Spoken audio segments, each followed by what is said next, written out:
માંજલપુરમાં ચિલઝડપનો ગુનો ઉકેલાયો, 2 આરોપી ઝડપાયા. વડોદરા શહેરના માંજલપુર વિસ્તારમાં મહિલાના કાનમાંથી સોનાની કડી ખેંચી ચિલઝડપ કરનાર 2 આરોપીઓને ક્રાઇમ બ્રાન્ચે ઝડપી પાડ્યા છે. પોલીસ પેટ્રોલિંગ દરમિયાન મળેલી બાતમીના આધારે તરસાલી બરોડા ડેરી રોડ પરથી કરણદીપસિંહ બલવિંદરસિંહ ભટ્ટી ઉ.વ. 23 અને સુદર્શનસિંહ ગુરમિંદરસિંહ બેન્સ ઉ.વ. 31 ને શંકાસ્પદ હાલતમાં પકડી પૂછપરછ કરવામાં આવી હતી. સઘન પૂછપરછમાં બંનેએ તા.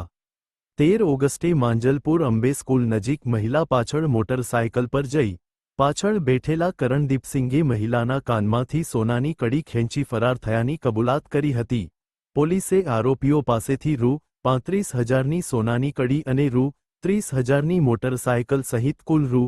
65,000નો મુદ્દામાલ કબજે કર્યો છે. બંને આરોપીઓ સામે કાયદેસરની કાર્યવાહી કરી વધુ તપાસ માટે માંજલપુર પોલીસને સોંપવામાં આવ્યા છે.